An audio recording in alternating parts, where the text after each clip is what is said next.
What's going on, Igniting Faith family? Good morning, good afternoon, good evening, whatever time it is, wherever you are.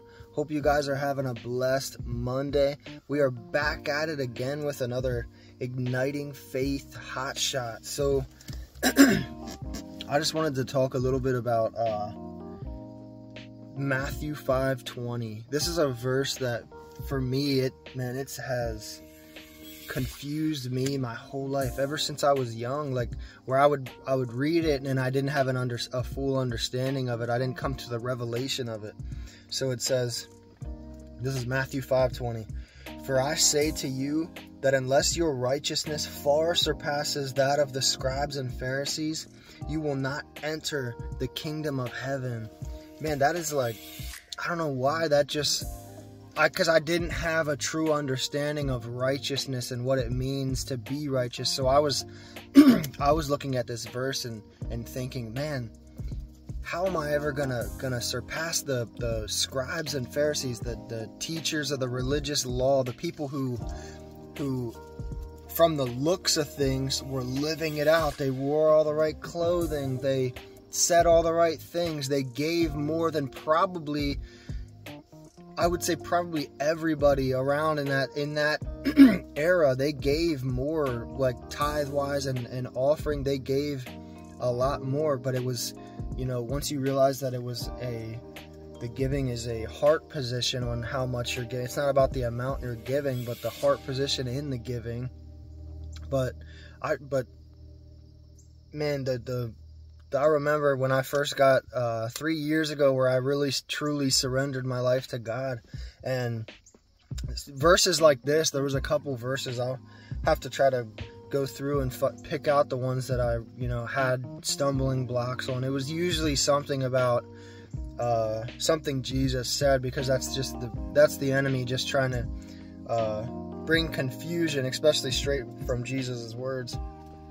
So when you can come to the revelation and understanding, and I'll just try to help you guys as well come to this understanding, it is not about what's on the outside.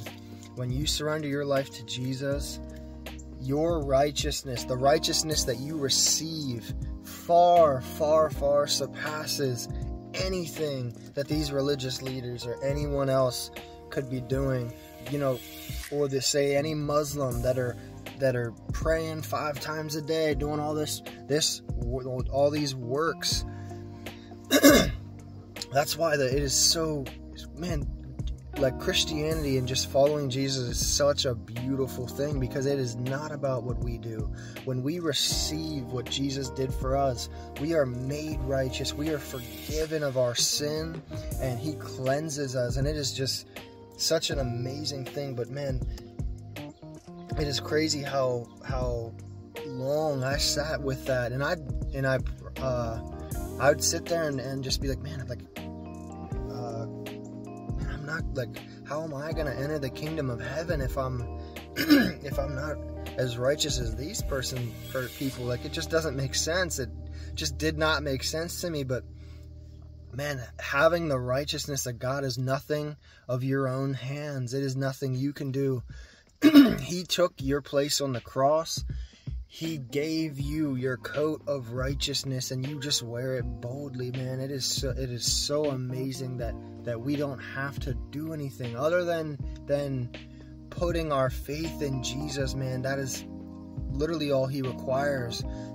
But even putting your faith in Jesus is something that He gives you the grace to believe in Him. It is by grace through faith. So He's giving you the grace to even believe. So man, I just hope this encourages somebody that it is not by your own hands. Stop trying to do it in your own hands, and just know, when you surrender unto Him, when you receive what He did for you, He gives you that righteousness. Your righteousness now far surpasses any of these religious leaders. So, man, I just hope this encourages and blesses somebody today in Jesus' name.